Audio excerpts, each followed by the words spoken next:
As a celestial divine lord, Matthew was using his abilities to listen in to the call.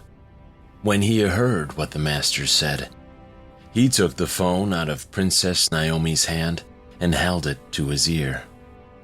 "Hello," he said. "I believe you're the master of the Na'vi tribe. Well, I'm the one who injured Mato." "You?" the master exclaimed. "How dare you hurt one of my disciples, and then threaten the entire Na'vi tribe? When I come out of my secluded cultivation, you had better watch your back." Matthew chuckled. "Now that's interesting," he said. "I'll look forward to seeing just what the Na'vi tribe is capable of." "You've just picked the wrong battle," the master said, and then he abruptly ended the call. If he hadn't been busy with trying to break through to the next stage of cultivation, then he would have enjoyed taking on Matthew. Meanwhile, Princess Naomi felt a sensation of dread swell in her chest. She had asked Matthew to help save her sister because he was very powerful. But she was starting to think she had made a terrible mistake, because it had led to him offending the Na'vi tribe. "Matthew," she said, her voice shaking, "you really shouldn't underestimate the Na'vi tribe." Although Matthew's strength was formidable, she didn't believe he could outwit the entire tribe on his own. After all, the Na'vi tribe was built on extraordinary foundations that had lasted for thousands of years. Any ordinary person was no match for them. Even after witnessing Matthew's ability to stop the sword's light beam with his palm, she was still unconvinced he could take on the Na'vi tribe. "You don't need to fret, Princess Naomi," Matthew said, smiling at her. "The Na'vi tribe are no threat to me." Matthew cupped his hands together, and a crimson light energy formed between them. He gently blew the ball of light toward Princess Alexa, where it settled on her face, causing a rosy glow to emanate from her. "The princess has been through an awful ordeal," Matthew said quietly. "For now, she needs to rest. But take good care of her, and she'll wake up in a week." Then Matthew placed a comforting hand on Princess Naomi's arm and bid her farewell. When Matthew returned home, he noticed Mia's face was red and blotchy, and she looked as though she had been crying. Matthew's heart ached to see her like that, and he rushed over and threw his arms around her. "What's wrong?" he asked, stroking her hair. Mia pulled away from his chest and said, "Someone just phoned, and they wanted to speak to you. They said they were from your family, and they want you to go back." Matthew and his family had already reached a point where they thought they would never interact with each other again. There was nothing good to be achieved if he returned, so Mia's concern was completely rational. Matthew held Mia's face in his hands and smiled down at her. "Don't worry about my family," he said. "They're insignificant. And even if all the great families in the world were added together, they would still be inferior to me." "You're so modest," Mia laughed. Matthew laughed too, and then he wrapped his arms around her again. Mia clung to him, wishing she never had to let him go. Matthew meant the world to her. He was someone she could rely on, and he always backed her up. She didn't know what she would do without him. The following morning, Matthew boarded a plane destined for Los Angeles. The flight attendant closed the door behind him, and Matthew realized there was nobody else on the plane. As the flight attendant walked him to his seat, Matthew asked, "Am I the only passenger on the plane?" He furrowed his brow in confusion. The flight attendant smiled at him. "Yes, sir," she said, gesturing to the seat he should sit in. "All the other seats will remain empty for this flight. Now, can I get you a drink before we take off?"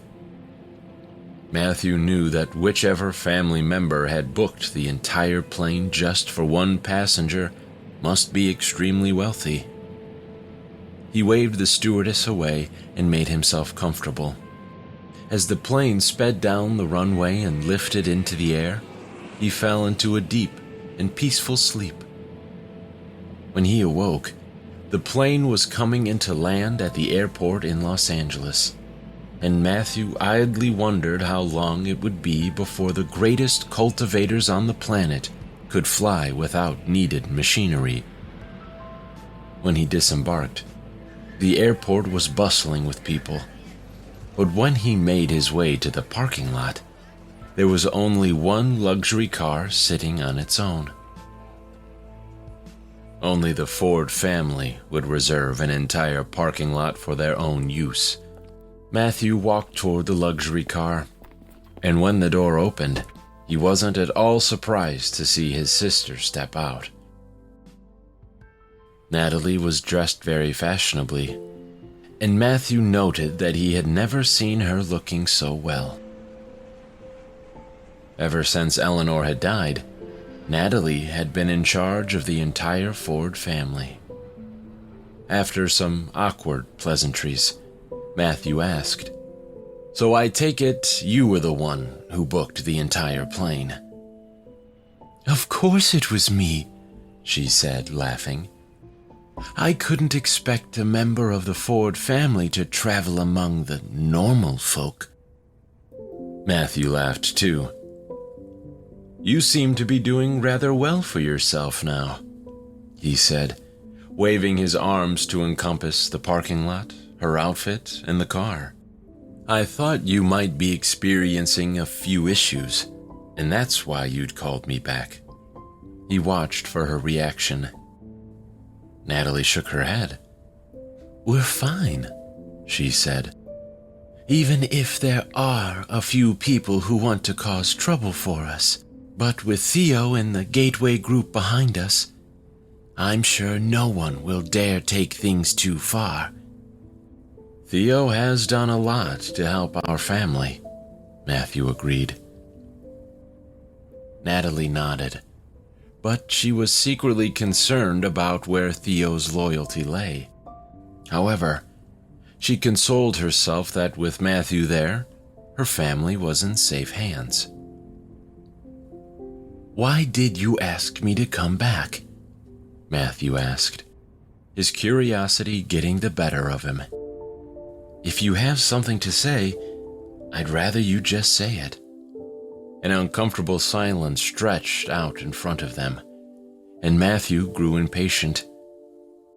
"This will always be your family," Natalie mumbled. "No," Matthew said tersely. "This has always been Peter's family. Now, if that's all you have to say, I really should be going.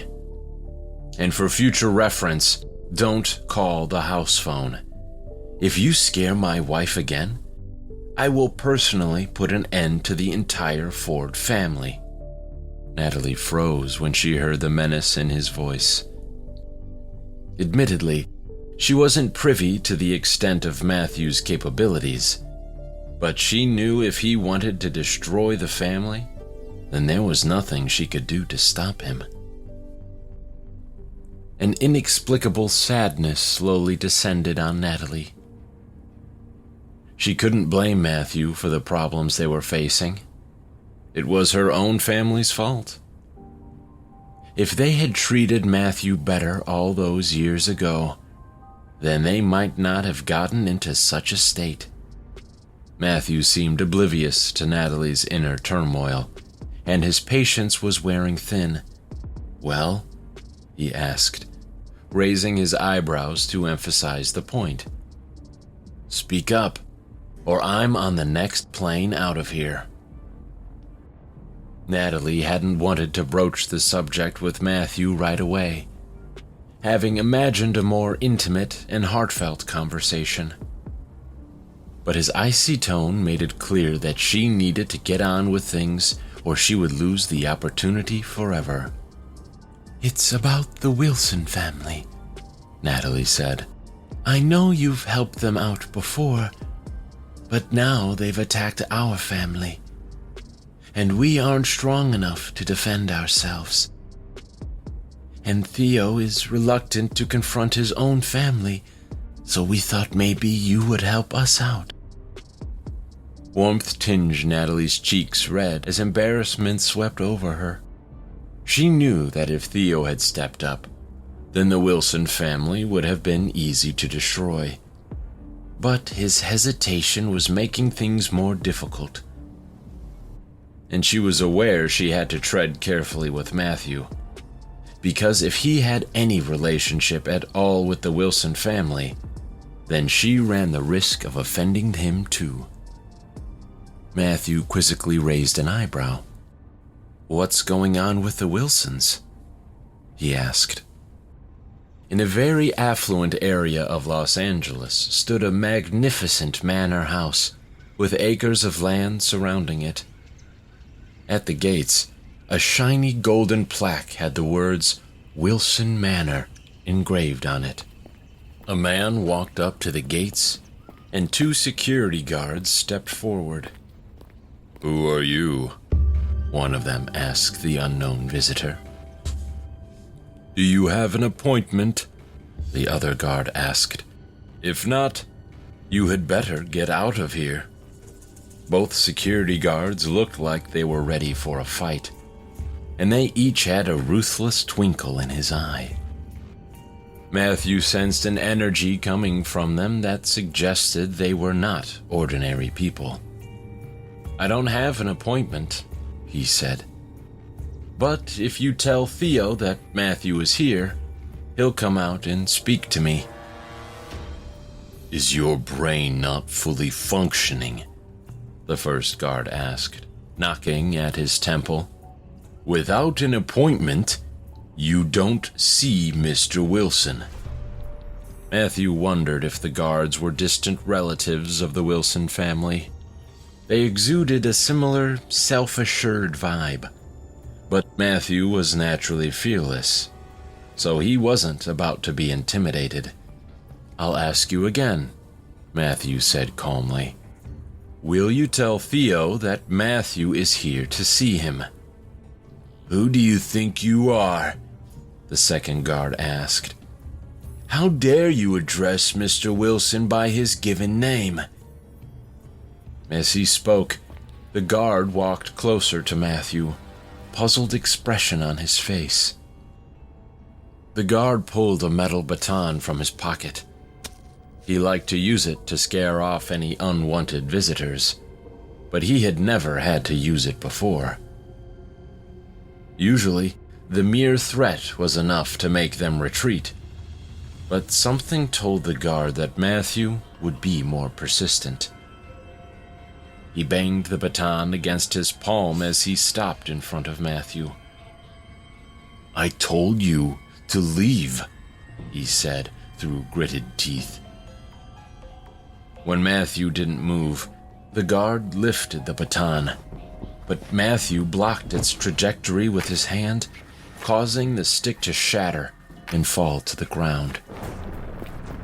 The first security guard ran up to the gate to meet them, and he looked at the broken stick on the floor in astonishment. The guards looked at one another, disbelief spreading across their faces. It didn't seem possible for a man's palm to be strong enough to break a metal rod, unless he was a martial artist like them. For the third and final time, Matthew said, his poise not having wavered. Tell Theo I've come to see him. The commotion was attracting the attention of the people inside the house, and they all started filing out to take a closer look. "What is that man doing here?" one of them asked. "Doesn't he know who owns this house?" Just then, the butler rushed past the gathering crowd and approached the gate. "What's going on here?" he asked the guards in a brusque tone. "This guy says he wants to see Mr. Wilson," the first guard said, jerking his thumb in Matthew's direction. "But he doesn't have an appointment." He also had the cheek to call Mr. Wilson by his first name, and when we told him to leave, he refused. The butler hadn't yet looked at the visitor, as he was more interested in discovering the cause of the disturbance. Scowling, he turned to look at the intruder and said, "How dare you come here and be so rude?" But then he finally got a look at Matthew, and he realized he had made a huge mistake. He knew exactly who Matthew was, and he was aware that even Theo was extremely respectful toward him. He only hoped he could defuse this matter before he got into any more trouble. Furious with the guards, he spun back around to face them, despising them for their stupidity. But the guards assumed his fury was being directed at Matthew, so they continued to goad him, thinking that was what the butler wanted them to do. "You heard the man," the first guard shouted. "Get out of here." Immediately, the butler raised his hand and widened his eyes in horror. "You need to apologize to Mr. Ford this instant," he reprimanded the guards. The guards looked at the butler and then at one another in confusion. They didn't understand why they needed to apologize to somebody so ordinary. "Do it now," the butler demanded, his voice almost a growl. When the guards refused, the butler quickly turned to look at Matthew and pasted on a flattering smile. "Mr. Ford," he said, "I apologize for the guards' behavior. Apparently, they've forgotten their manners, but I hope you can forgive them." He cast an angry eye over his shoulder at the two dumbfounded guards behind him. It suddenly dawned on the guards that the man was someone they should not have offended, so they began apologizing, speaking over the top of one another. But Matthew wasn't interested in the guards or what they had to say. His patience was waning, and he still hadn't achieved what he had gone there to do. Turning to the butler, he said, "I'm here to see Theo. Can you please tell him to come out and speak to me?"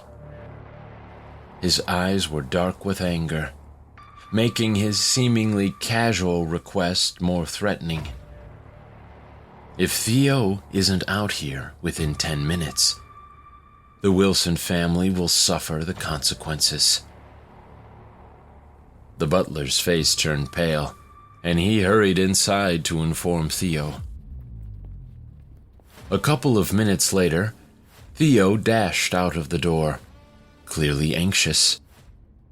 He hadn't even put on his shoes, so Matthew knew he had taken his threat seriously. Theo walked up to Matthew. "Mr. Ford," he said in a flustered tone, "I didn't know you were coming. My apologies for not welcoming you into my home." He tried to smile, but it looked more like an awkward grimace. Matthew dismissed Theo's greeting and said, "I'm here because I heard you attacked the Ford family." Theo looked at Matthew in surprise. He hadn't expected Matthew to involve himself in the matter.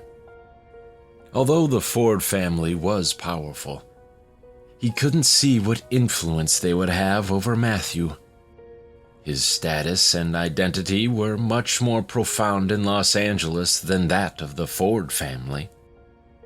Theo stumbled over his words, and his face held a trace of embarrassment. "I'm not too sure what this was about," he said. "It was something to do with some of my younger relatives." Theo's mind was whirring, and he suddenly pieced together that Matthew's surname was also Ford, and that he was probably connected to the Ford family. Just as Theo was about to ask, Matthew cleared up any confusion. "You should know that I'm a member of the Ford family, so you can forget any plans you or your family have for them. If you move against them, I will destroy every last one of you. This will be your only warning." He gave Theo a meaningful glare, and then he turned and walked away. As soon as Matthew was out of sight, Theo began barking orders at his family to stop their attacks on the Fords. There was no point in testing how far they could push Matthew. Matthew returned to the airport, ready to board the 8:30 plane back to Portland. While he waited, he gave Natalie a call. "The matter is resolved," he said, as soon as she picked up the phone. "But I'm warning you. This is the last time I'm helping you out. In the future, you'd better not contact me to get you out of your little scrapes. And certainly don't call the house and speak to Mia. If you frighten her again, I won't be responsible for my actions." Matthew ended the call just as his flight was about to board. Natalie cut off the call, and a menacing expression clouded her features. She threw the phone onto the floor in a fit of fury, and the screen smashed into lots of little pieces. She began to pace up and down the patio, mumbling to herself as she vented her anger. "Just who does he think he is? He does realize that I am the head of the Ford family. How dare he resolve the matter without my input? He's just a nobody abandoned by his family, and he'll never be able to outshine me." A little while later, she managed to calm down, but she still felt defeated. It didn't matter how much she tried to rally herself. The truth was that Matthew wasn't someone she could afford to annoy. She walked inside and made her way down a corridor that led to the basement. She descended the stairs and opened the door, looking at the man who was almost completely covered in scales and moaning in pain. Natalie peered closely at his face, and she was surprised that Peter bore little resemblance to the way he had looked before.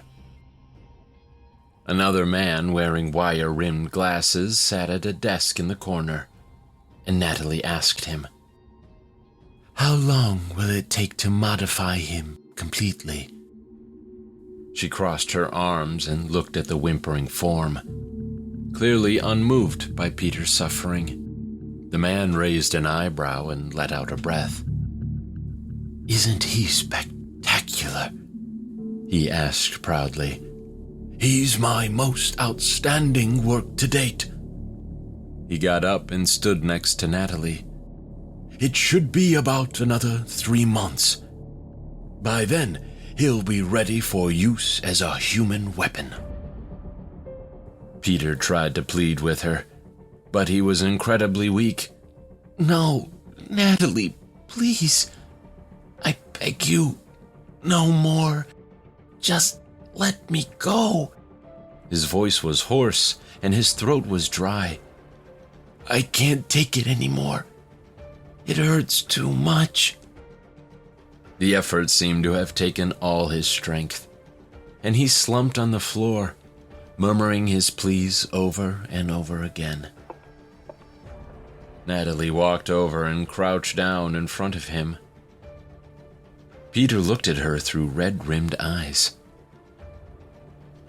"I wish I could let you go," Natalie said, her eyes running over his hideous, scaly armor. "But right now, our family is facing some pretty serious issues, and as the previous head of the family, I think you should be the one to make the sacrifice." The night sky was inky black by the time Matthew arrived back in Portland, and only a few twinkling stars shone in the darkness. He traversed the bustling city streets, thinking about how some people felt most alive when immersed in the busy nightlife. Matthew, however, detested the noisy environment, and he couldn't wait to get home. As he approached the front door, he noticed the house was already in darkness, so he knew the occupants had gone to bed. He let himself in quietly and tiptoed to the bedroom. He was surprised to see that Mia was still awake, tapping on the keyboard of her laptop. When she became aware of him, she paused and looked up at him with her beautiful eyes. "Why aren't you asleep yet?" Matthew asked. "You don't want to end up with dark circles under your eyes." Mia picked up a cold cup of coffee and grimaced at its temperature. But she needed the caffeine to perk her up, so she downed it anyway. Then she put down the cup and rubbed her hands over her tired eyes. "There are still a few things I need to sort out within the company," she explained with a sigh. "When we lost the partnership with the Gateway Group, it made me realize that we need to find more companies to partner with, so that we aren't relying on just one company to be our sole income. We won't last long if we do that." She yawned, and Matthew frowned. "Why don't I have another talk with my brother?" Matthew said. "Maybe he can intercede with the Gateway Group." He hated seeing Mia so tired, so he was willing to use his fictional brother to help her out. Mia gave Matthew a half smile. "You can't always be the one to get me out of trouble," she said. "Besides, we're scraping by for now. If I can figure something out quickly, then we should make it through this crisis." She put her laptop on the floor beside her and kneeled on the bed in front of Matthew. "How come you're back so early?" she asked, beginning to fold the clothes he was discarding. "I thought you'd be gone for a few days."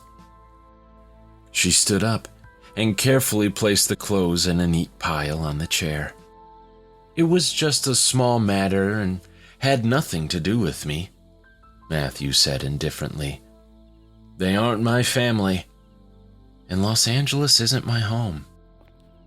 He walked over to Mia and put his arms around her waist, drawing her closer to him. "My family and my home are wherever you are," he said, smiling lovingly at her. Then he leaned down to kiss her. Mia didn't think she had ever loved him more than at that moment, and she reached up to cup his face in her hands. They gazed into each other's eyes, and Matthew led her slowly to the bed. The next time Matthew kissed her, he did so more passionately, and she let out an involuntary moan. At that precise moment, Wendy was returning to her bedroom with a glass of water, and she heard the sounds of pleasure coming from Matthew and Mia's bedroom. She smiled to herself as she hurried back to her room, and then she shook Winston to wake him. He groggily batted her away. "What?" he asked with annoyance. "I'm trying to sleep." Wendy grinned at him and said, "I think we might be about to have a grandchild." Winston rubbed his bleary eyes and sat up. "What are you going on about?" he asked, his brain still not fully functioning. In comparison, Wendy was wide awake and looking at Winston excitedly. At their age, nothing would please them more than to have a grandchild. "Are you saying Mia is pregnant?" Winston asked, needing clarification. "No," Wendy said. "Not yet, but I just heard some pretty promising sounds coming from their bedroom." When Mia entered the kitchen the following morning, she was surprised to see that the previous night's dirty dishes had been washed up and put away. On the table, there were plates overflowing with pancakes and bacon and a large bottle of maple syrup. Mia looked at her mother in shock. "Did you make all of this for breakfast?" she asked. "I did," Wendy said with satisfaction. Then she frowned. "Is it not to your liking?" Just then, Matthew walked in and stopped when he saw the extravagant display in front of him. He felt uncomfortable under Wendy and Winston's enthusiastic gaze. "What's going on?" he asked, giving them a confused smile. He sat down at the table, and Winston leaned over to talk to him. "I used to know this man," Winston said conspiratorially, "who gave me a prescription for some medication to perk me up a bit. Do you know where I can get some more?" He raised his eyebrows, and Matthew squirmed a little in his seat. "Maybe you can get some too," Winston continued. "It's pretty effective."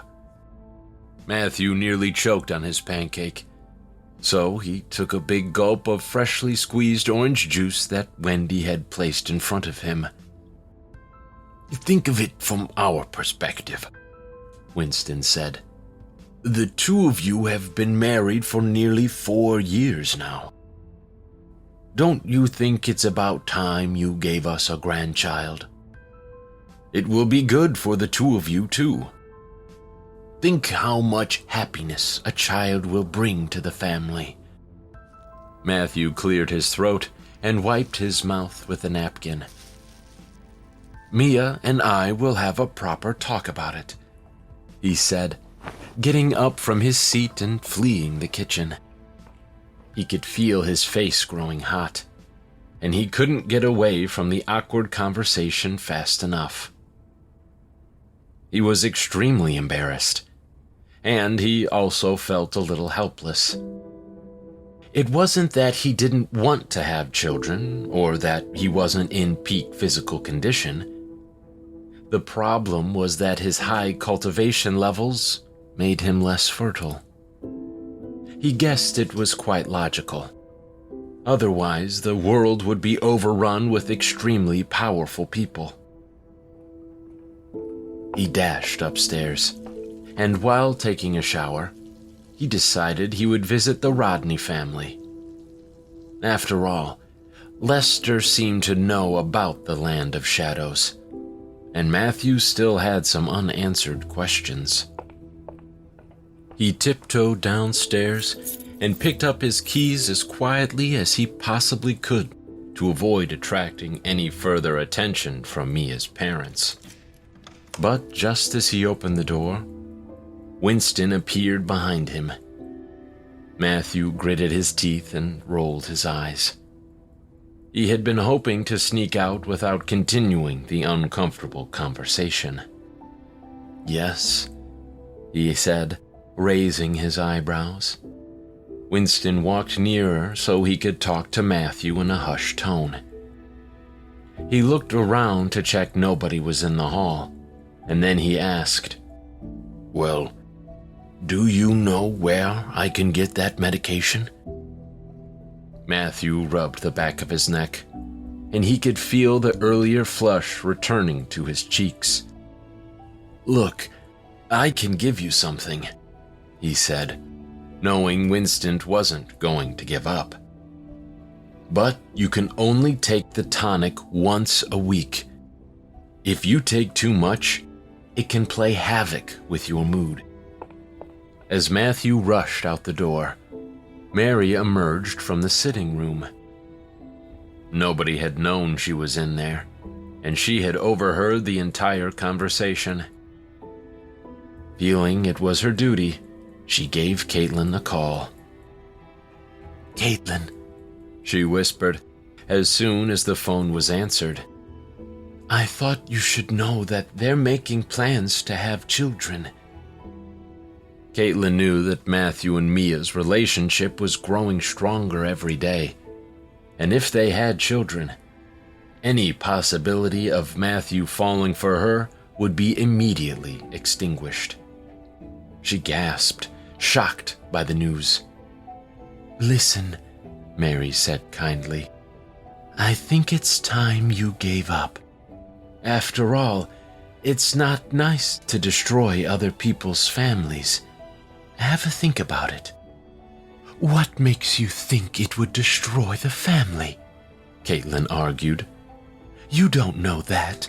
Mary could hear her sobbing down the line, and she wasn't sure what to say.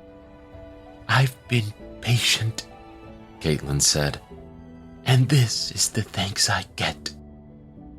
Mary got the impression that Caitlin was talking to herself, so she let the silence linger. Caitlin hung up the phone, and she could feel her rapid heartbeat pounding in her chest. There was no way she was prepared to give up on Matthew so easily. She thought he liked a determined woman, so she was going to be just that. "Why hasn't my hard work delivered any results?" she thought despairingly. Just then, an extremely vicious plan began to form in her mind. When Matthew arrived at the Rodney family mansion, the family members all greeted him respectfully. However, he wasn't interested in them, so he asked where he could find Lester. After being shown to the library, Matthew saw Lester playing a game of chess in the far corner. When Lester saw Matthew approach, he paused his game and frowned. Matthew sat in the vacant chair opposite and considered the configuration of the playing pieces. Then he picked up one of the black pieces and placed it in the center of the board. With just a single move, the battle had been won, and Lester pushed the board aside, shaking his head. "Is there anything you don't know?" he asked helplessly. Matthew had learned a great deal in his lifetime, and the strength of his abilities meant learning anything was extremely easy for him. He even believed he could turn Lester into a chess expert, but that might take him a lot longer. "So," Lester said, leaning back in his chair, "what brings you here this time? No more questions about the Land of Shadows?" He had felt Matthew's urgency when they had last spoken about it, so it was highly likely Matthew had more questions for him. "You guessed right," Matthew said, leaning his elbows on the table. "If I wanted to send a friend to the Land of Shadows, how would he get there? And what would he experience?" Matthew kept his gaze fixed upon Lester, whose face turned pale as he gaped at Matthew in horror. He didn't like to think of his past in that place because it was just too terrifying. "You can't do that," Lester said vehemently. "I know you're really strong, but in the land of shadows, that won't mean anything. If you send anyone in there, you won't be able to get them back out." He stared at Matthew, trying to ensure that his point had sunk in. When Matthew remained silent, Lester sighed. "If you must really go in there, then it's actually very simple. People make it seem mysterious, but if you're important enough, you know what to do. Years ago, I offended someone, and they paid the fee to have me sent to the land of shadows. It was a huge sum, about 5 million, I think, and I was there for 10 years. He paused and took a shaky breath. "You can't imagine what it's like there. Time and space don't exist in that place. Everyone there was trying to get back out. They used all their strength, and we tried everything. It was just pure luck that I got back." Lester stood and started to pace, as if trying to outrun the memories. "I can still remember that place," he confided. "It's never ending. So fast and so dark that there are no landmarks, no sense of direction. You even forget from up to down after a while. To remain there for a long time and stay sane, you would have to be incredibly powerful." He forced himself to stop pacing and faced Matthew, waiting for his response. Matthew could see the fear in Lester's eyes and hear it clearly in his voice, but he responded with a smile. "Never ending, you say?" he mused. "No order at all. Sounds interesting. I think it might be worth a visit, and it's not an obscene amount of money." "The 5 million was paid in solid gold," Lester said softly. "Any other method isn't accepted because it can depreciate over time." Matthew arched an eyebrow.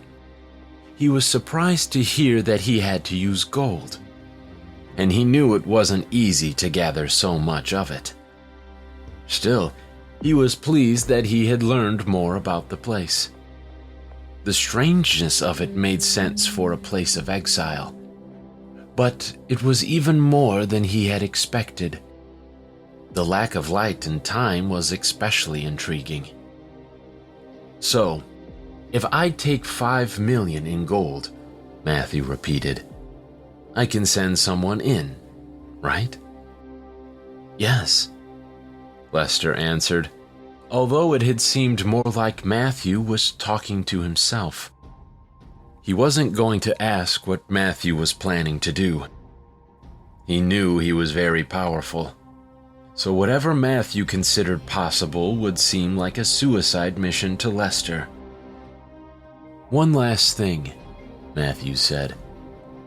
"How do I offer this gold?" "Leave it to me," Lester answered.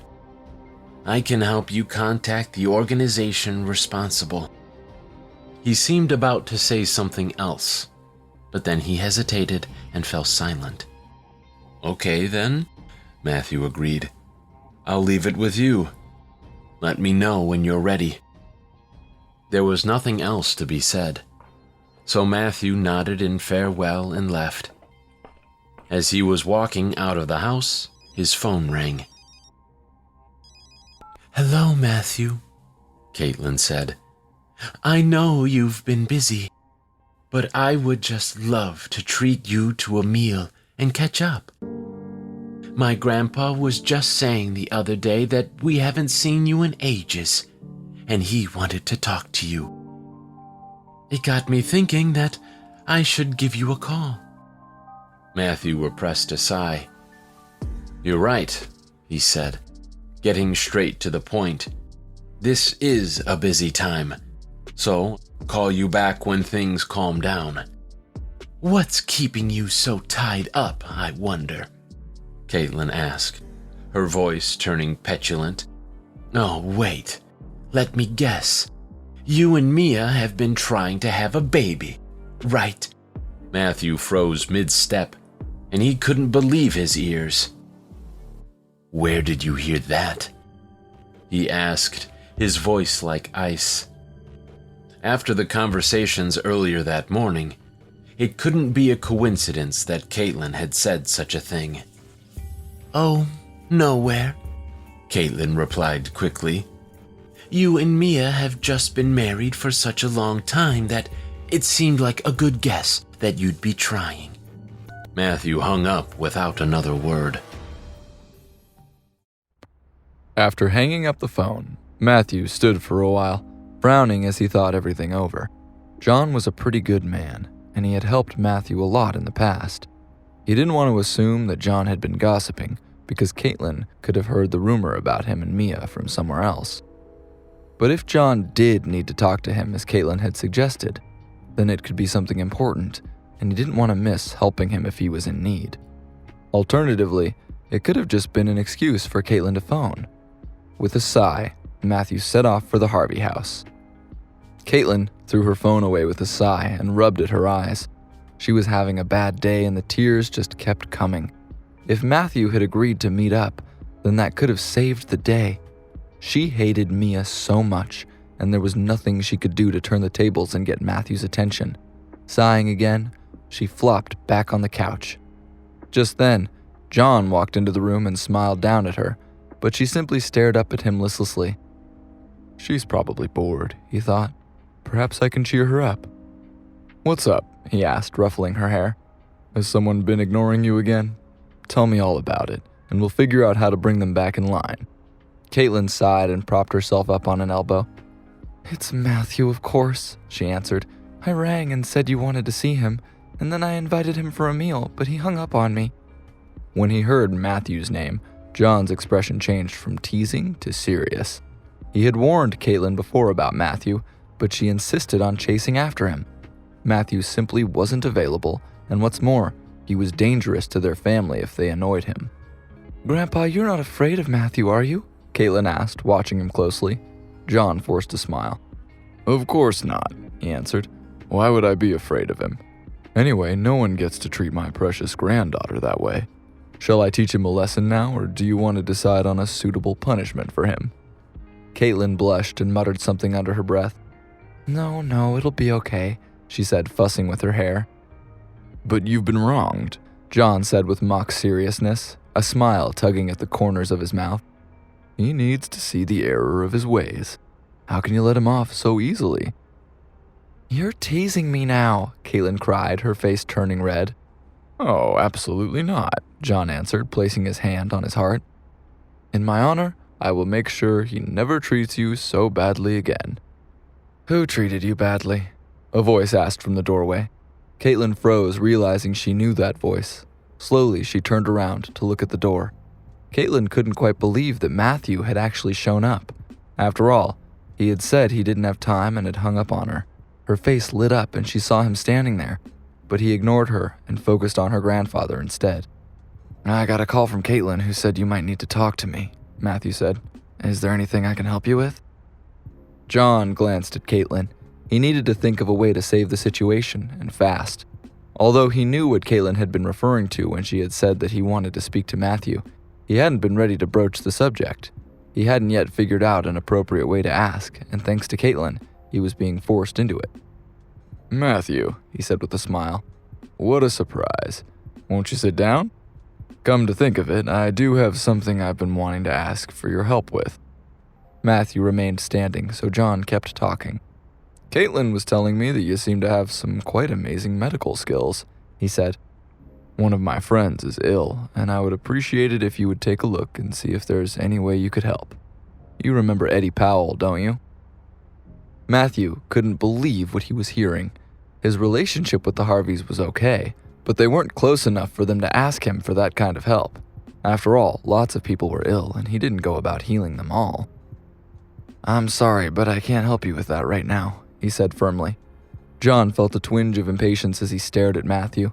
He thought that Matthew must realize what Caitlin had been up to, and he had hoped he would meet him halfway to keep up pretenses and stop it all from getting awkward. But he knew he needed to tread carefully around Matthew. "Well, it's a bit embarrassing," he said with a wry chuckle. "But I already told my friend that I know a powerful person who might be able to help him, and we've got a bet running. Please help me out. If you don't go, he'll win, and I'll never hear the end of it." "I'm afraid I really can't," Matthew answered. His voice was quieter than before, but just as firm. Irritation flashed across John's face before he smoothed his expression again. He didn't like being made to feel helpless, and he liked begging even less. "Isn't saving a life better than anything else we could be doing with our time?" he asked. "I'm afraid, as I've said before, I don't have time," Matthew answered, and then he turned to leave. "Well, okay, forget about that then. But how about a meal?" Caitlin asked, jumping to her feet. "Shall we schedule it since you're already here? What about going to that lovely new restaurant that just opened in town? It would be my treat, of course." John was staring open-mouthed at Matthew. He couldn't believe that he had flatly refused to help. He couldn't push the matter any further without upsetting Matthew, but it was bad for his reputation. Matthew turned slowly back around and leveled his gaze at Caitlin with a tight smile on his face. "Look," he said, "I don't want to go. I know exactly why you're inviting me, and I'm not going to make things any more difficult than they already are." With that, he turned and left them both staring after him with their mouths hanging open. After Matthew left, Caitlin stood for a few more moments, staring awkwardly after him. She had hoped so much that he would agree to a meal, even just for the sake of being polite. Clearly, that hadn't mattered to Matthew, though. Glancing over at Caitlin, John realized they were both equally embarrassed. He decided it might be a good time to remind her to steer clear of Matthew in the future. It was obvious to everyone else that Matthew loved Mia, and none of Caitlin's little tricks would change that. Maybe she would finally listen to him while the embarrassment was still fresh in her mind. "Caitlin," he said earnestly, "I told you that Matthew isn't from the same world as us. Set your sights on anyone else, and I'll help. I'll introduce you, call in favors, and strengthen connections. But Matthew is different. Can you see that now?" Caitlin rounded on him, balling her hands into fists and blinking back angry tears. "I can't help who I like," she said with a sob. "I just want to be with him, and nothing can change that. Is that so wrong? I know he's married, and they seem happy, but I can't help how I feel." She squared her shoulders and raised her chin defiantly. "You don't have to help me," she told him, "but don't try to persuade me to change my mind. You know how stubborn I am, and you don't have a chance of stopping me." John sighed deeply. There was no reasoning with Caitlin when she was in that kind of mood. The best thing to do was to focus on what he could do to manage the situation. He knew he also had to call Eddie and let him know what was happening. "John," Eddie said in a hoarse voice, "how nice to hear your voice. Are you calling about the man you mentioned who might be able to help me? How's it going? Have you contacted him yet? Have you asked him to come and see me?" He sounded even worse than the last time John had spoken to him. "I have," John said, "but I'm afraid he said no." Chaos broke out on the other end of the phone, and John realized others were listening in on the call. One by one, they all made their feelings clear. "Did he say that man refused to treat Eddie? How dare he?" "Yeah, doesn't he know who we are? We've had doctors from overseas come to treat him. We've tried everything." "This guy wouldn't even have a chance of meeting Eddie if it weren't for John. He should be thanking him for the opportunity. Instead, he humiliated John by refusing." John flinched when he heard them talking about him. They were right that Matthew's refusal was humiliating. It made him look weak and opened the way for others to question him. But he knew he needed to manage the situation carefully to ensure nobody did anything stupid and upset Matthew. Dear listeners, thank you for listening to our show. We understand the comfort of hearing your favorite show in a familiar voice, and we do try our best to not meddle with that. Due to some unforeseen circumstances, we had to unfortunately change the narrator of this show. From here onwards, you will hear the show in a new voice. We hope you will continue to shower your love and support over the show like you always have. Keep listening to more such amazing shows only on Pocket FM. Stay tuned. Is that how you talk about someone you don't know? John asked Eddie's family over the phone. There were mumbled apologies from the other end of the line, and then one of them spoke up. "Since we thought he was a doctor, we expected more professionalism," he said, trying to explain away their rudeness. "No price would be too high for his help if he has a cure. Plus, we would cover all his expenses. I assume he knows that, so his choice doesn't make any sense. It seems like an obvious attempt to humiliate you. Who does he think he is?" He had started calmly, but by the end, the young man had grown worked up again, and John held back a sigh. They had no idea what they were dealing with. Even if they all combined their strength, they wouldn't come close to the power Matthew had in his little finger. "Let me give you some advice," John said. "Mr. Ford isn't a simple man. Don't do anything stupid or you're going to end up in trouble." "Of course, we won't go against your wishes, Mr. Harvey," the young man said reassuringly. "I'm just saying that he needs to deal with the consequences of his actions. He's ignored both our families and we can't let that go. I'm worried about why he thinks he can be so arrogant. If he's not taught a lesson, then it might encourage others to disrespect us too." Why isn't Eddie saying anything? John thought, growing annoyed. This is his family, so they should be his problem to deal with. Does he agree with them despite what I've said? "I'm washing my hands of this," he declared. "What you decide to do has nothing to do with me. I'll let you sort yourselves out, but don't blame me for not warning you. He's much more to Matthew than you realize."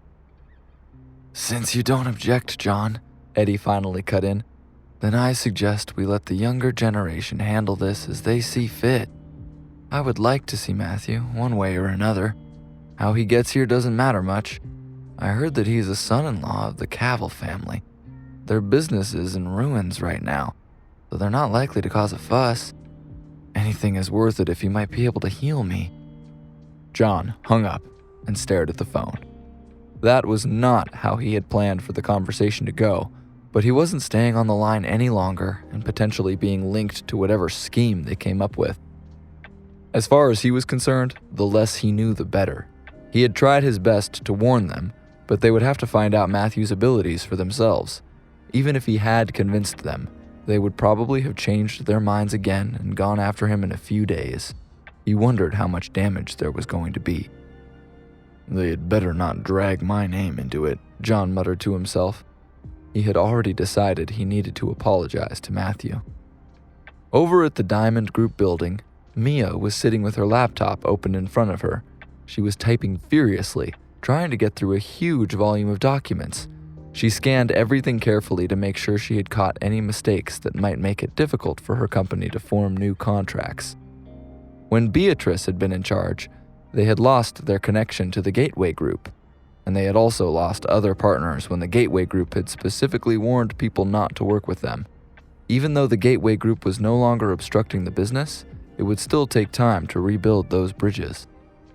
Voices floated up from outside, but Mia ignored them and concentrated on the mountain of work in front of her. Down at the entrance to the building, an argument was taking place. "I must see the woman called Mia immediately, do you understand?" a man was demanding loudly. He looked down his nose at Daryl, the security guard at the door. Daryl looked the man up and down and assessed the situation. The people in front of him were obviously wealthy and used to getting their way, but he had strict instructions that Mia was not to be disturbed. "I'm sorry, gentlemen," he said, standing his ground. "We are not fully open today, and Mia is not available to see anyone. Please call the main reception number to schedule a meeting." "Just who do you think you are?" the man shouted. "Do you know who I am? Go and find someone whom I can speak to immediately." He stepped in close, getting right up in Daryl's face. "I bet Mia is running scared," he said, narrowing his eyes, "hiding because she knows she's in trouble. Well, I demand to see her right now." The men had no intention of backing down. "Perhaps I can call someone and see if they can make these men reason," Daryl thought. He turned around and used his card to open the front door. The man behind him tried to push past, but Daryl blocked the door and shouted for Mandy, the receptionist, before hurriedly closing the door. He turned around and squared off with the men, who were moving closer one by one. He knew he couldn't stop them if they decided to force their way in, but he tried to look self-assured and unconcerned. Inside the building, Mandy rushed out from behind her desk when Daryl called her name. She had been watching the situation unfold, and after a moment's hesitation, she turned and rushed to the offices. The office door burst open without warning, making Mia jump. As she looked up, Mandy rushed in. "What's happened?" Mia asked in surprise. "I had to come and let you know," Mandy said, gasping for breath. "There's a group of people at the main entrance arguing with Daryl. They're demanding to see you, and they're not taking no for an answer. They're starting to push Daryl around." "What?" Mia asked, jumping up and rushing to the window. "I recognized one of them," Mandy continued. "He's done business with our company in the past, and he's a pretty big deal. I have to go back now to help Daryl. I don't know how long he'll be able to keep them outside." Mia held up her hand. "Hang on," she said. "I need to think." "If they wanted to work with us, then they wouldn't have shown up like this," she thought. "They wouldn't be pushing anyone around, and the head of the company wouldn't have come personally."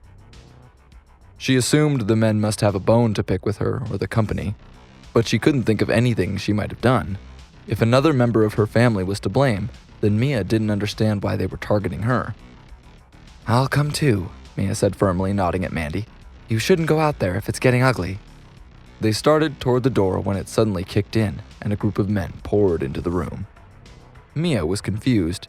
She recognized one of the men, but she couldn't remember his name, and she had no idea why he was there.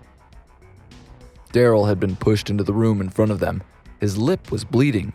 He had a black eye, and he was cradling one of his arms. He stumbled but caught himself before hitting the floor.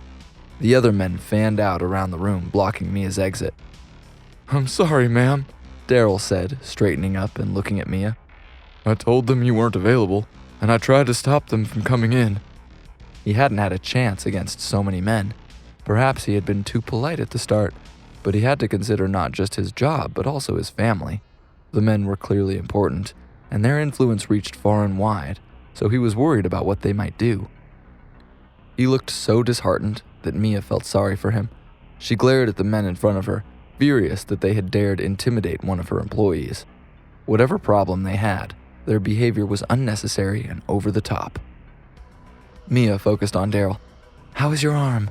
she asked. "Is it broken?" Daryl shook his head, but then he winced. "Go straight to the hospital," she told him. "I'll tell the finance department to send your paycheck to you, as well as some sick pay to help cover the hospital costs." "Please don't fire me," Daryl said, panic creeping onto his face. "I swear I tried my best to keep them outside. Please allow me to explain the whole situation before you fire me. I need this job to support my family, and I have young children." He was speaking fast and starting to shake from the shock of his injuries. Mia knew what he earned, so she was aware that he couldn't even afford a car. Almost all his salary disappeared straight away on necessities and paying the bills. Getting sick was a big deal because it could send him into debt. "Oh no," Mia said quickly. "That's not what I meant. I just want to make sure you have enough for the next week so that you can stay home and rest. I want you to take a week off, but your job is still here when you're healed up." "Oh, thank you," Daryl said, shaking with relief. "Thank you so much." "Now go to the hospital," Mia ordered him. "We're all fine here." After he left, Mia took her time looking around the room, memorizing all the faces. Then, she focused on the man who was obviously the leader, who was watching her closely. "Well," she demanded, keeping her voice level, "will you tell me why you're looking for me? I assume you have a message because you aren't here to form a business relationship. After creating such a mess, I'm hoping you have a good explanation for your conduct." She raised her chin and she looked at them. She could feel Mandy cowering behind her, but she stood tall, staring them down. The leader of the men looked at her with disdain. "Miss Cavil," he drawled. "So nice to finally meet you. I'm afraid you've offended someone you really shouldn't have, and we were told to make sure you realized that. You need to understand that your family has gone too far this time, and you should be more careful if you care about this puny company you've started. It could be shut down in the blink of an eye." Mia's mind was whirring. Despite his speech, she still wasn't sure what had caused the mess she had found herself in. Mia racked her brains trying to figure out which of her family could have caused such a big upset. They didn't have a very high status at the moment, so it shouldn't have been possible for them to cause so much trouble. She wondered if someone had been trying to network and rebuild the family's credibility. It must be Beatrice, Mia thought with a start, her brows furrowing. But maybe she isn't trying to help the family. Maybe instead she's trying to ruin us out of spite. She closed her eyes and took a deep breath. If Beatrice offended you, she said, then I apologize on her behalf. Please know that she has no position here anymore, and she's in no way connected to this company. If you have a problem with her, then I'm sure it can be sorted out, but threatening us won't achieve anything. Beatrice Cavil is a nobody, the man answered, smirking at her. She has nothing to do with this, and she isn't even on our radar as someone to keep an eye on. The person who offended us is your husband. You should talk to him. Mia was completely lost. She couldn't think of any way that Matthew could have offended a large corporation. She was sure that they all knew his identity and status by that point, and there was no way they would be so stupid as to launch an attack on him. The men seemed to think a lot of themselves, and they clearly assumed that Mia would want to smooth things over. But why try to get to Matthew through me, she wondered. Why not go straight to him? Before she could ask, the man was speaking again. You should go and talk to him, he repeated. Persuade him to change his mind. He wasn't thinking clearly before, and we're sure he will see things differently now. The man took a menacing step forward, and Mia took an involuntary step back. He smiled at her, but his eyes were cold. Best to talk to him as soon as you can, he said. Otherwise, your small company is going to be wiped off the map. Mia took a deep breath and ordered her legs to stop shaking. You're right that Matthew is my husband, she said. Again, all I can do is apologize for any unintended offense. I must warn you, though, that this is not a good place to come looking for trouble. You may get more than you bargained for. The men crowded in, and the leader stepped close.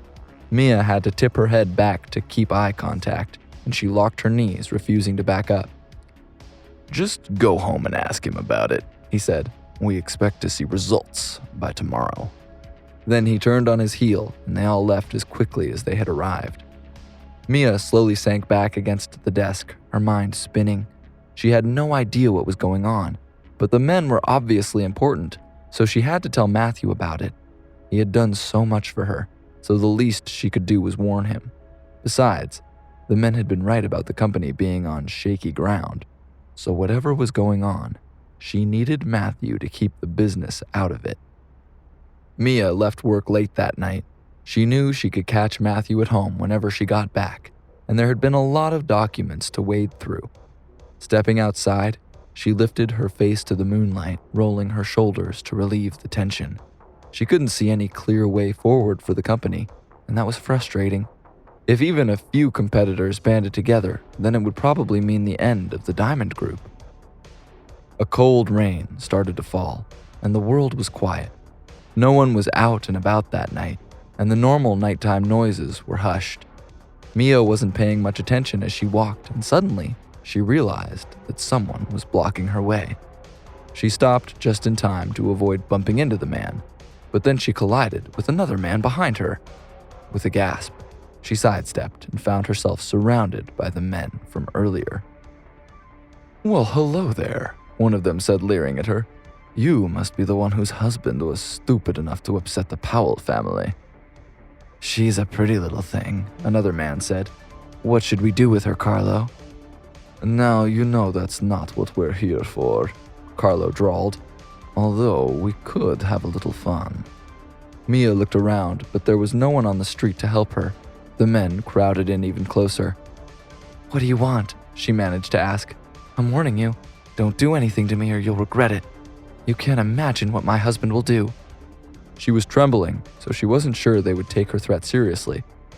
Oh, Miss Cavil, there's no need to be afraid, Carlo murmured as he reached for her with a mocking smile. We'll be gentle. You're all going to want to step away from her, a voice called. And think very carefully about your next move. Everyone looked around. The voice had sounded wispy, as if it had been carried on the wind, but had been getting stronger with every word. Something was coming along the road. A white figure swept along the sidewalk, glinting under the streetlights, and then it came to a stop right in front of the men. The men backed up a step and raised their fists, all murmuring to each other. "Have you seen anything like that before?" "What is it?" "Here's a free piece of advice," the figure said. "Get the hell out of here while I'm giving you the chance. Take a message to your boss that this woman is never to be harmed or approached again. If anything happens to her, I will find him and kill him myself." Under the moonlight, the figure raised his eyes slightly from the ground, and his lips curved into a vicious smile.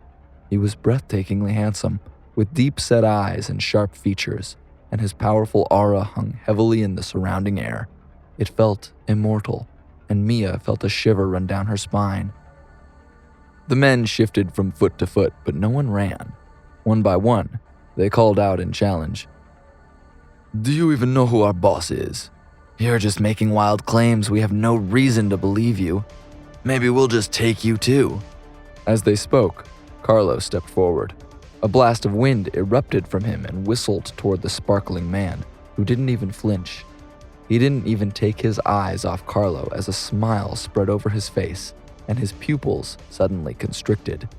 His left arm flowed forward with such grace and speed it was almost invisible, and a golden light erupted from his palm. In the blink of an eye, it blocked the path of the wind attack, shattering it. Nothing made a dent in the golden light, no matter how much Carlo tried, and the rest of the men started backing away. No one could really see where the strange man stopped and the golden light started, but there was no doubt in anyone's mind that he wasn't mortal, and his abilities went far beyond anything they could understand. The man stared at them and asked, "You're all still here. Then I guess it's my move now." His fists clenched, and the veins in his arms bulged under the skin. Then they pulsed, and with a wave of his hand, he vanished. Everyone wildly looked around, including Mia. "Over here," the man's voice called out. Carlo spun around and came face to face with the man, who struck out, sending Carlo to the ground with a howl of pain. A few of the others turned and ran, but the man paid them no attention. He simply stepped around Carlo and looked Mia up and down. "Well, that's a relief," he said brightly, and for a moment his eyes shone with a brilliant light. "No wonder Matthew can't let you out of his sight. I didn't expect you to have such amazing protection. No one is getting through that shield. The radiance is exquisite." He said it with approval, and Mia frowned down at her body. Then she looked back up at him. "Who is he?" she thought, feeling stunned. "No human could do what he just did, and he doesn't even feel quite human. How does he know Matthew?" She felt like she should say something, or at least thank him, but her tongue seemed to have stopped working for the moment. "Mia, I'm sorry," he said gently. "I can see this is a lot to take in. I'm Matthew's friend, and my name is Orion." Mia's eyes dropped to his hands, where a flame appeared and slowly wove itself into a beautiful lily. Orion picked it up and placed it in Mia's palm. "Now hurry home," he said. "The streets aren't safe tonight." He watched, still speechless, as his body wrapped itself in a swirling cloud of white, and then he vanished. As the cloud drifted away, Mia stared down at the lily in her hands. It was so beautiful that she found herself holding her breath in case she disturbed it.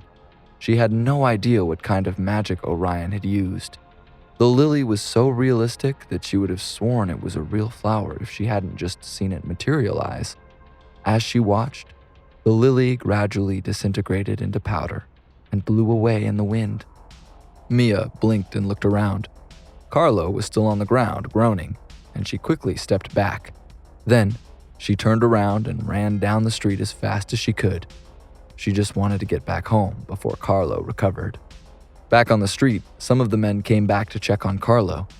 The message soon got back to their boss that they had been unsuccessful in taking Mia Cavill because she was being protected by something much too powerful.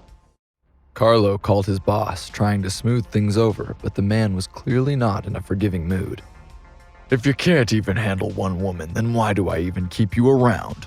The voice came over the phone. Just hurry up and get back here. When the time comes to act, I'll think of another plan." Mia was exhausted by the time she got home, so she collapsed on the couch, tossing her phone aside. Then her eyes drifted closed and she almost fell asleep. Matthew made her a cup of coffee and took it over to her. "How are you doing?" he asked with a smile. "Managing a company is hard work, isn't it?" Mia accepted the coffee and held it up to her face, breathing in the aroma. "The company is still very new, so I have to keep an eye on everything to make sure nothing goes wrong." She blinked up at him. "But when everything calms down, I'd like for us to renew our wedding vows. Maybe we can even go to the Maldives. What do you think?" During their last wedding, Matthew had been quite scruffy, and Mia had only married him to make her grandfather happy. It had been a miserable day, and she just wanted to start over and do things properly. If she hadn't been so busy with work, then she would have already planned another wedding. Before Matthew could answer, Mia sat up straighter. "Oh, I nearly forgot to tell you about everything that happened today." Matthew frowned. "Why? What happened?" "A group of men came to the office today," Mia told him. "They said you had offended them in some way. Then when I left the office, some men were waiting for me, and they tried to force me to leave with them. It was pretty scary, but then, luckily, one of your friends appeared. I think he said his name was Orion. He dealt with the men and let me get away." "Orion," Matthew thought. "The king of thieves?" He frowned as he thought things over, wondering if the attacker was connected to John Harvey's old friend. After all, he had just rejected John's request to help Eddie Powell, and then, a short time later, someone had gone after Mia. He doubted that was a coincidence. John knew how powerful Matthew was, and he wouldn't dare cross him, so it was more likely that it was Eddie who had made a move. "They actually attacked you?" Matthew asked, his expression growing hard. "Clearly they're tired of living. They'll pay for this." "What's going on?" Mia asked. "Please tell me. If you don't, I'll just worry about it." "John told me that his old friend is sick," Matthew explained. "He asked me to take a look at him, but I refused, and he didn't take it well." "Why did he ask you?" Mia asked, puzzled. "Do you know how to cure diseases?" She had never heard Matthew mention such a thing before, and she wondered if it was one more skill she hadn't known he possessed. Matthew looked at Mia and shrugged. "Doesn't everyone?" Mia reached out and cupped his cheeks, looking into his eyes. "Matthew, tell me the truth," she said, her tone serious. "Do you really know about medicine?" Then, when she saw Matthew's far too innocent expression, she fell backward, laughing and holding her stomach. "You had me going for a minute," she said, wiping away tears of laughter. "Even if you know something about medicine, you're not a licensed doctor, so it's not like you can go around curing people." She giggled and then she shook her head. "I can't believe the nerve of that man to threaten you for not playing doctor." Matthew smiled, saying nothing. "You go and tell them that you can bring the moon down from the sky," Mia said, grinning at him. "Let's see if they still dare to threaten you once they know that." Matthew had always told Mia that he would pluck the moon from the sky if she wanted it, and she couldn't resist reminding him of that. Matthew smiled at her. "I was telling the truth." Mia didn't believe that he was highly skilled at medicine, so she assumed that John must have been the one to make such a claim about him. He probably expected Matthew to go along with it because the Harvey family was so important in Portland. No doubt if anything went wrong, he would allow Matthew to take the blame. Still, she knew Matthew was powerful in his own right, and she trusted him to take care of the matter. "They're being unreasonable," she said, frowning, "but they can't force you to do something you don't want to do." She wrapped an arm around his shoulder and smiled. "But you can always try to save John's friend if you want to. It's your choice, and saving a life is a wonderful thing to do." Matthew never cared about what other people thought of him, and he was well aware that no one could push him into anything. But he couldn't resist showing off a little in front of his wife. "Actually, I'm so skilled that I can bring the dead back to life," he said, grinning at her. Mia snorted, and then she laughed so hard that she was struggling to breathe. "You can bring back the dead?" she asked. Then she sobered a little. "I wish you could bring my grandmother back. I'd like to see her again." She gave him a sad little smile. "If you want to try to heal this man, then I have no objections." "I hadn't really intended to save him, but I guess you're right," Matthew said, sighing. "Saving a life is a wonderful thing to do." Mia frowned, wondering what was going on. She knew Matthew was highly skilled in some unusual things, and he was incredibly wealthy. but she still struggled to accept that he was also proficient in medical matters. It was just too hard to believe. After all, his time was taken up by business and martial arts, both of which were difficult to master. She didn't see how he could possibly have the time to study medicine as well. Is there anything that man can't do? She wondered. Every day I seem to discover something else about him. I have a good friend who hasn't been well lately, she said thoughtfully. Why don't you treat her first? Let me see what you can do. Matthew nodded. Okay, he said. I guess there's no time like the present, so why don't we invite her over? It's already after 10 at night, Mia protested. She's sick, so we can't drag her over here at this time. Matthew faked a sigh. Seems like your friend is a lot of trouble, he said. You should know that my consultation fee is very high. He waggled his eyebrows suggestively. Mia blushed. If you really cure her, then I'll pay the price, she said, more than willing to play along. I promise.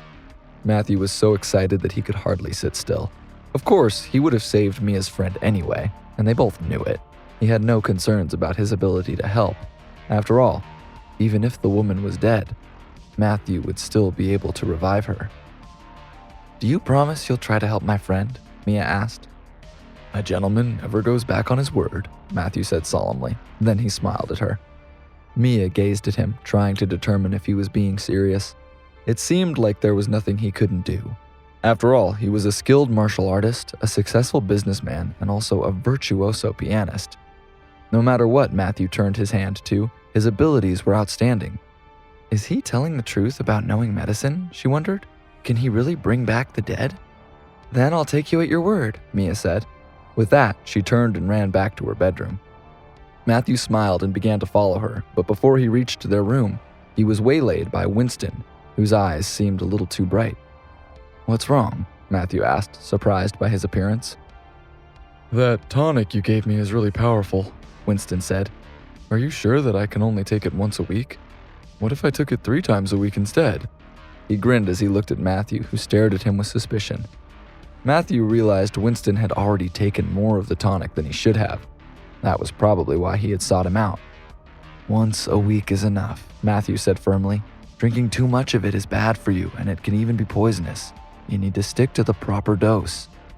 While the two of them were talking, Wendy came out of her room, and Matthew noticed that she was dressed quite seductively. Winston, what are you doing? She asked, leaning against the doorframe. Why haven't you come back to bed yet? Matthew noticed that she was looking much younger and healthier, and it was clear that his tonics were working. I'm coming, dear, Winston said. Then he turned back to Matthew. You should drink some of this stuff. It really works. Maybe that will help you and Mia create a grandchild for us. The next morning, Matthew made some phone calls and summoned the men who had tried to intimidate Mia. When everyone had arrived, he looked around at them and sighed. I'll treat Eddie's illness, but don't ever come after Mia again. If you do, I will destroy you, and I don't care which families you belong to. Yesterday's foolishness will never happen again. Is that understood? Everyone glared at him. As far as they were concerned, he must be agreeing because he was afraid of them, so they were annoyed by his tone. After all, his only status came from being Mia's husband, and that was nothing compared to them. If anything happened to Mia's company, then Matthew would revert to being nothing, so it made sense for him to be afraid. Unable to remain quiet, they called out their responses. Watch your mouth. We deserve respect. You'd better do a good job of treating Mr. Powell. If you do, then we won't cause trouble for you. But if you don't help him, then your wife's little company might run into all sorts of problems. It wouldn't take many of us to ruin her business. Everyone looked at Matthew with contempt. They assumed that they had successfully scared Mia, and she must have begged Matthew to do as they said. They wondered if she might have asked him to apologize, but if she had, Matthew hadn't done so. Unable to let the matter drop, they wanted to see if Matthew would give in, so they called out, trying to provoke him. Hey, Matthew, did your wife have something to say about your refusal to help us? She did, didn't she? If you had just agreed when we asked, then you wouldn't have been forced to listen to your wife yelling at you. You're so useless. No doubt you always do what your wife tells you, and yet you pretended to be so tough before. He's not so tough now, though, is he? After all, he's come back to apologize to us. As far as they were concerned, Matthew was there because he was afraid of what they could do to the Diamond Group. Matthew didn't care what they thought of him. He was only there because Mia had told him that saving a life was a good thing to do, and he wanted her to be proud of him. Otherwise, he would have refused to save Eddie, or maybe he would have saved him and then killed him with his own hands. "Who said I came to apologize to you?" Matthew asked, sneering at them. "In fact, I came to warn you. If you cause any trouble for the Diamond Group, then you'll pay for it with your lives." Everyone snickered, not taking him seriously. "All right," one man said, "that's enough. As long as you cure Mr. Powell, none of us will bother you or your wife." "That's right," another man agreed. "Couldn't you have just agreed when you were first asked? Then we could have avoided all the unpleasantness. Why did you have to kick up such a fuss?" "Mr. Powell is a very important man," the first man said. "I don't care how you do it, but you have to save him. Do you hear me?" The Powell family was incredibly powerful, and not many people could take them on. But it was vital that Eddie recovered, or the family would suffer. They needed Matthew to keep him alive, no matter what he had to do. After Matthew had left, Carlo called John and told him what had happened. "Are you sure about this?" John asked. "Matthew is definitely going to help?" "Yes," Carlo said, "but the Powell family is really powerful. If you ask Matthew to treat Mr. Powell, it will make him look really important. Isn't there someone else who can do it? Someone more worthy?" "What did Matthew say?" John asked, frowning. "You're positive he'll come?" Although he still wasn't sure of Matthew's true identity, he knew that even Theo Wilson was always respectful toward him. Matthew was clearly more complicated than he appeared, and it was obvious that he was more powerful than anyone in Portland. John had no idea why such significant people would risk their lives to threaten Matthew, and he was a little concerned by what they might have done. "Yeah, he'll come," Carlo said confidently. "How did you get him to agree?" John asked cautiously. "He's a nobody," Carlo assured him. "It was easy to persuade him. He relies on Mia and her family.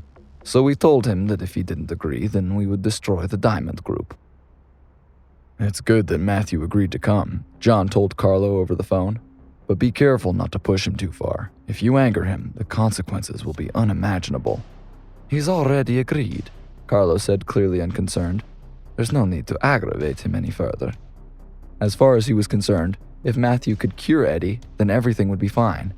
He didn't care what he had to do to ensure that happened. After hanging up the phone, John turned and looked at Caitlin, who was sprawled on the couch, playing with her phone, and he came to a sudden realization. Although he hadn't known Matthew for long, he was aware of how protective he was toward Mia. He thought it was a pity that his granddaughter liked Matthew so much, as he knew it was unlikely Caitlin could persuade him to leave Mia. John had to admit that he would have liked Caitlin to replace Mia by Matthew's side. After all, Matthew was a truly outstanding young man, and John would be delighted to have him as a grandson-in-law. But it was obvious that the relationship between Mia and Matthew was rock solid. If it hadn't been for Mia, then Matthew probably wouldn't have agreed to help Eddie. John realized that Caitlin had no chance at all with Matthew, and he knew that would be a terrible blow for her. He had known for some time that Mia and Matthew were close, but he hadn't been able to stop himself from wishing Caitlin could somehow make it work. As a result, he hadn't objected to Caitlin spending time with Matthew, hoping Matthew might decide he preferred her to Mia. But he had recently changed his mind.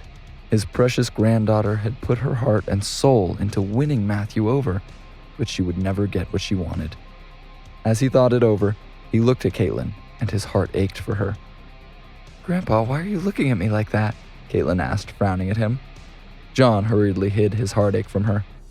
"Didn't I ask you to go to the company to learn about the business?" he asked, pretending to be strict with her. "What are you doing here?"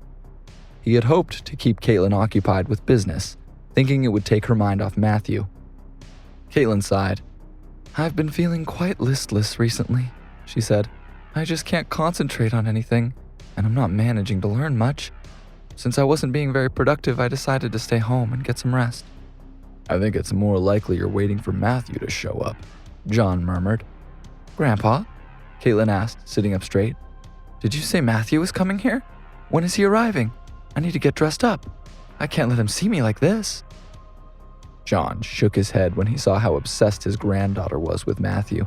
He knew he had to tell her how devoted Matthew was to Mia, but he was aware that the knowledge would crush her. Caitlin wasn't used to not getting what she wanted, and John knew she wouldn't handle it well.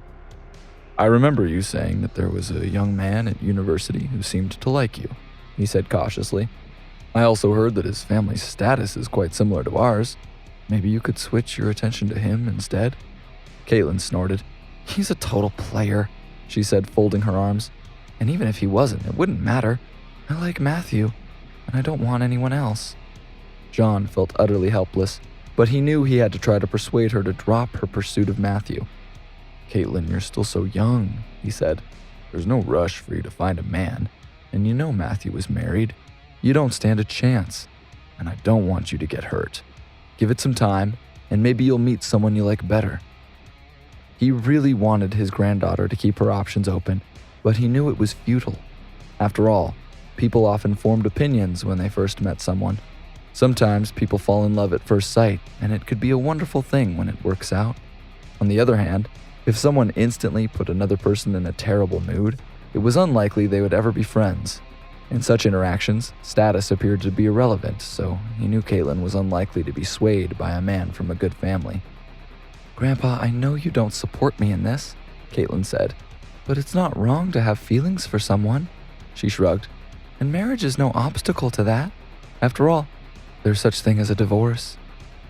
She wondered if her grandfather was trying to set her up with suitable young men. If he was, she wouldn't cooperate. After all, she couldn't take the risk that Matthew would find out about her dating other men. That really would make things more difficult for her. John sighed and fought back the urge to teach Caitlin a lesson. He knew he should reprimand her for her attitude, but she was his precious granddaughter, so he couldn't bring himself to do it. "Do what you like," John said helplessly. "I won't get in your way." "You're the best, Grandpa," Caitlin exclaimed, beaming at him. "But I need to ask you something. Please don't say no." John saw the look on her face and he knew she was up to something. "Does she want me to get Mia out of the way?" he wondered. "I doubt that's even possible." "Are you about to ask me to use my family's power to deal with Mia?" John asked with a frown. Granddaughter or not, John would never tolerate such a thing. Caitlin fell into deep thought, playing her grandfather's words over and over in her mind. "Could we really use the family's power to deal with Mia?" she wondered. "That's not a bad idea." "No, Caitlin," John said firmly. "I won't agree to that. I don't object to you going after Matthew. After all, he's an outstanding young man. But I will not allow you to destroy other families, and you cannot drag the Harvey name through the mud. Don't even think about doing anything underhanded." Caitlin sighed, knowing he was right. Despite everything, Mia was her friend, and Caitlin doubted she could live with herself if she attacked her. Besides, if she really tried to hurt Mia, Matthew would be furious if he found out about it. He would never give her the chance to explain, and she would have lost all hope of being with him. Caitlin wasn't an idiot, and she knew that doing such a thing would only pave the way for others to take advantage of the situation. She might succeed in getting rid of Mia, but someone else would take her place. "Grandpa, I've never even suggested such a thing," she said, placing a hand over her heart. "What kind of person do you think I am? Besides, it's not as if I can use the family's power without your permission, and I know you'd never agree. That's not what I had in mind."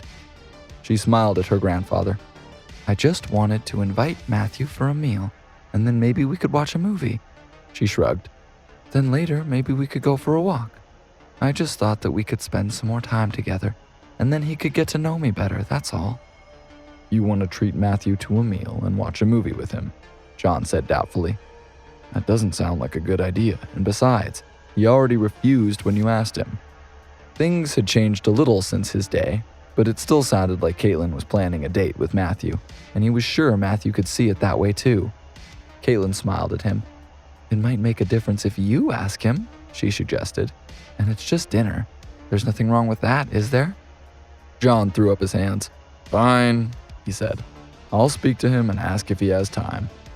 The more he thought about it, the more he thought that it might not be a terrible idea.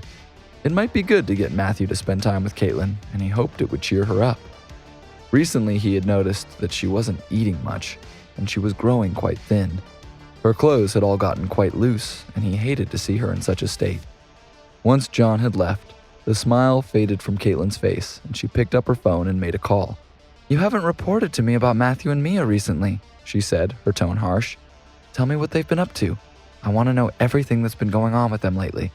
"It's not that I don't want to tell you," Mary said, "but not much has changed, and I'm worried about making things difficult. I need to be careful."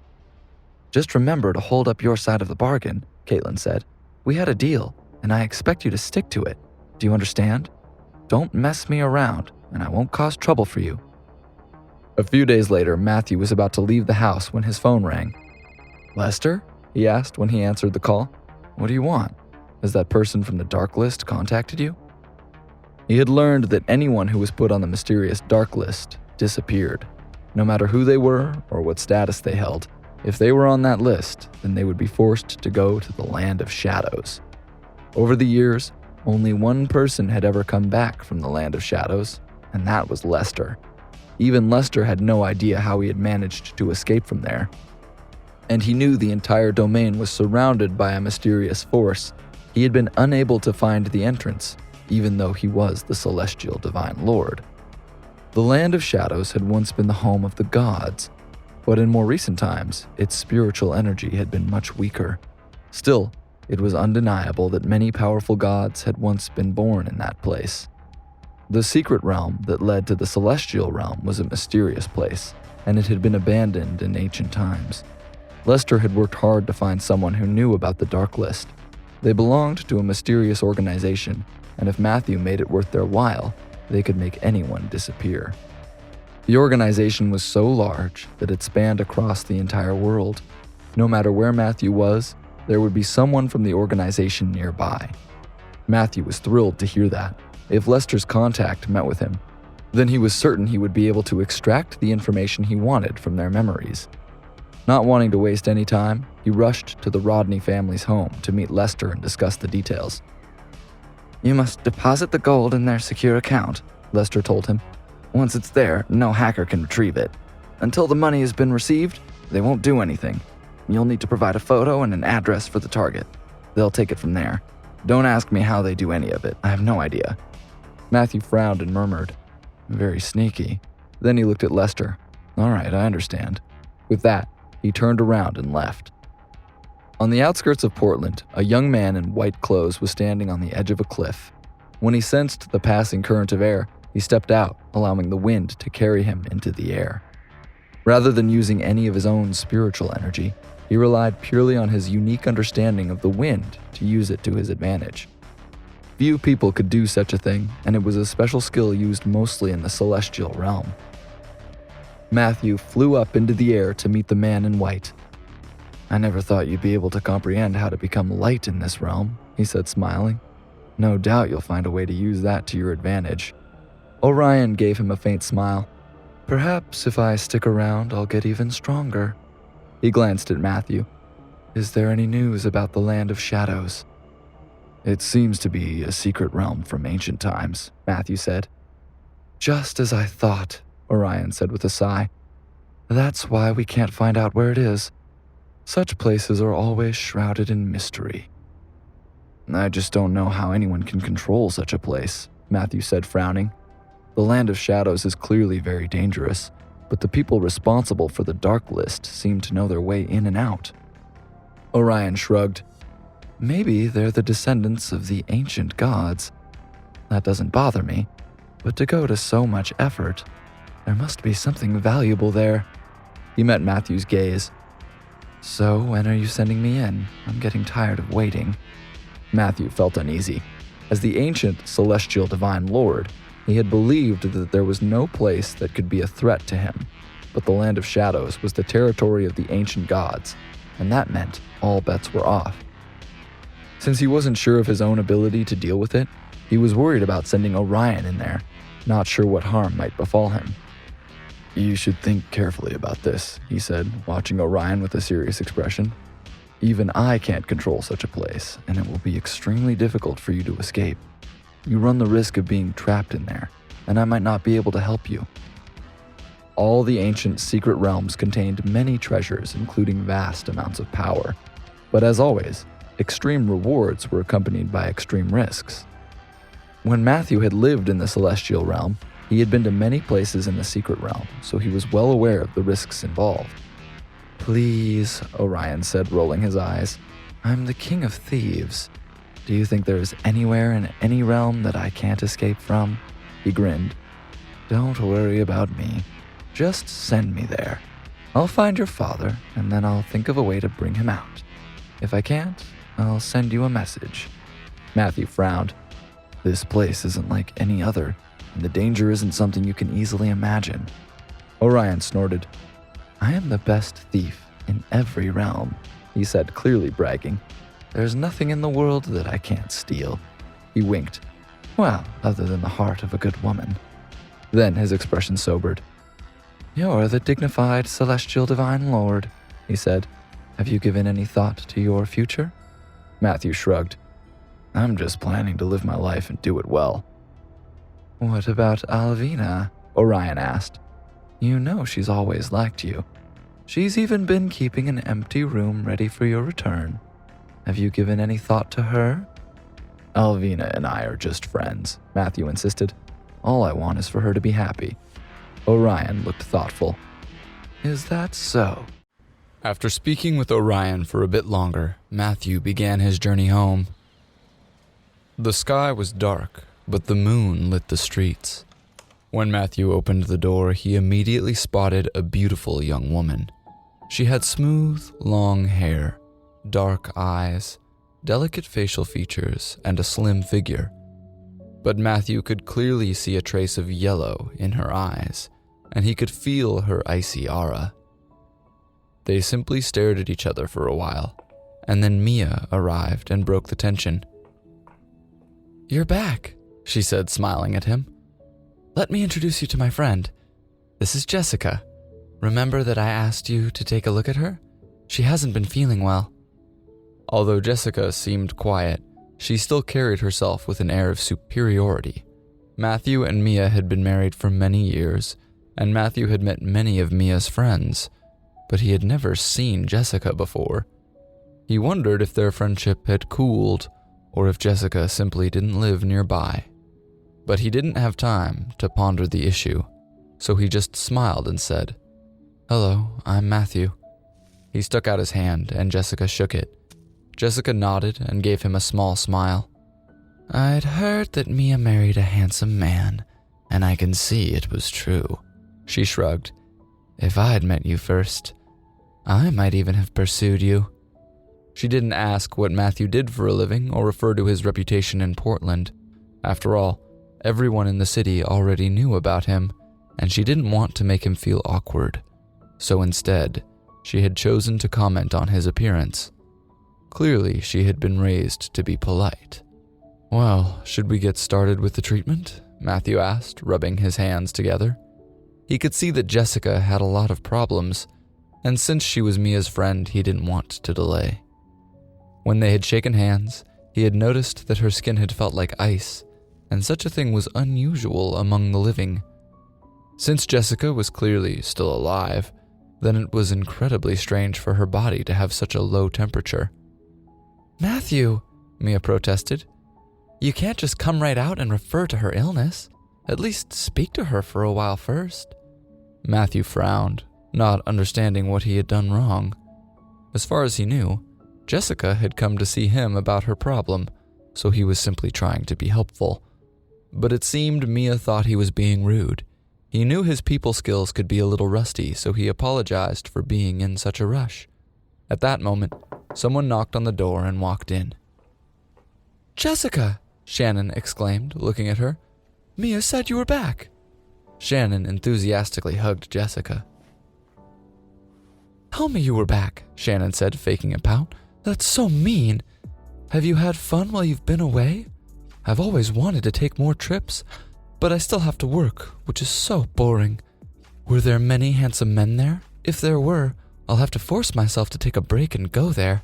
Matthew watched them chatting happily, and it was obvious the two of them had a good friendship. "There were quite a lot of good-looking men around, but I didn't get to meet many of them," Jessica replied. "I was busy with work, So even after all these years, my love life is completely non-eventful. I was thinking you could introduce me to a few nice guys here. Or maybe Mia's husband has a good-looking brother he can introduce me to?" She smiled at Mia and winked. "Forget it," Mia said. "I don't think he knows any handsome young guys. All the men he knows seem to be either middle-aged or old." "He does know quite a lot of women, though," Shannon said. "I heard that Caitlin likes him a lot. I keep telling Mia to be careful because we know what Caitlin's like. She always plays tricks, and she doesn't listen to reason." "That's enough," Mia said, not wanting to discuss it. "You don't have to say anything else. Why are you talking about my situation anyway? I trust Matthew, so let's not discuss it anymore." Then, she turned to Jessica, wanting to get on with things. "Jessica, didn't you have a small medical problem when you were in college?" she asked. "Matthew said his medical skills have improved a lot recently, so that's why I asked you to come over and see if he can do anything to help." Shannon froze, and she had a disbelieving look on her face as she looked at Matthew. "Is that true?" she asked in shock. "Do you really have medical knowledge?" Matthew could see the doubt in Shannon's eyes, and he wasn't sure what to say. He didn't understand why no one believed him. He shrugged and smiled. "Of course I do," he said. "Your hair has been falling out lately. You have dark circles under your eyes, your skin is dry, and your eyes are dull. If I'm right, you've been staying up later than you should. Sometimes you haven't been going to sleep until 3 o'clock in the morning." Shannon was stunned, and she gaped at Matthew in disbelief. She hadn't expected him to really know anything about medicine. She had become obsessed with a television series lately, and every night she had been staying up late to watch it. For the past few evenings, she had stayed up until the early hours of the morning, and she had only gone to sleep because she had known if she hadn't, then she wouldn't have had enough energy to go to work the next day. But she hadn't expected Matthew to know all that just by analyzing her face. Even Jessica started to look at Matthew in a different light, and she looked a little excited. She rushed over to Matthew's side and grabbed his hand tightly. "Can you tell what's wrong with me?" she asked, looking at him with a hopeful expression. "Can you cure it?" Matthew looked carefully at Jessica. "Actually, your illness is quite simple," he said. "Ever since you were young, you've been cold, and every month you're in a lot of pain for a few days. That's right, isn't it?" Mia, Shannon, and Jessica were shocked to hear what Matthew had said. They had all lived together when they had been in college, so there was very little they didn't know about each other. At that time, Jessica had spent a few days every month in unbearable pain, and she hadn't even been able to get out of bed. Mia and Shannon had helped her get food and helped her to class. They hadn't expected Matthew to understand the problem with just a glance, and they didn't know how it was possible. "Mia, you didn't betray my confidence, did you?" Jessica asked, unable to believe what was happening. Not many people knew about her problem, and she had only told her family and a few close friends. But Matthew was Mia's husband, so it was possible Mia might have told Matthew about it before, and that was why Matthew had been able to tell what was wrong so easily. Mia shook her head slightly, but she wondered what was going on. Her thoughts turned to Matthew, and she remembered the first time she had met him. When she had helped him, he had been very confident, much more so than she would have expected. She had never seen Matthew save someone before, but she wondered if he could really identify the root cause of an illness with just a glance. It was possible that Matthew really did have some medical skills. After all, there seemed to be a lot of things she didn't know about him. Mia didn't know why her grandfather had pushed her to marry Matthew, and she also didn't really understand what kind of person he was. All she knew was that he loved her very much, and he had given up everything for her. But she was aware that the things she did understand about him were just the tip of the iceberg. Clearly, there was so much more underneath. Matthew studied Jessica closely for a few moments. "Your problem isn't really an illness," he said in a calm tone. "It's poison, and it's an extremely long-lasting one. When you were young, someone poisoned you, and its effects have stayed with you until now. If it hadn't been for your strong constitution, and the fact you sought help to deal with the symptoms, then the effects of the poison would have been even more powerful. You might have already died by now." Jessica frowned, but she wasn't really surprised. She was part of an important family, so she had been dragged into conflicts ever since she had been young. Originally, Jessica had thought she could escape from the fights between all the important families, but she hadn't realized she was already involved. She had been affected since she had been very young, so it seemed someone really wanted her dead. But as she hadn't returned home for a few years, she wondered if her lifespan might have been extended a little. "Is there any way to treat me?" Jessica asked with a hopeful look on her face. Matthew shook his head slightly, and when Mia and Shannon saw his response, they covered their faces and cried. They hadn't expected Matthew to say he couldn't cure Jessica's illness. "Jessica, it's fine," Shannon said to comfort her. "We'll look for someone else and hopefully find a good doctor. The world is a big place, so sooner or later someone will be able to cure you." Mia also frowned and tried to reassure Jessica. "Don't worry," she said. "I'm sure there's still plenty of time. You'll be fine." Mia and Shannon had just thought that Jessica had a strange problem, and when Mia had suggested she meet Matthew, she had thought he would be able to help. She really hadn't expected things to turn out the way they had.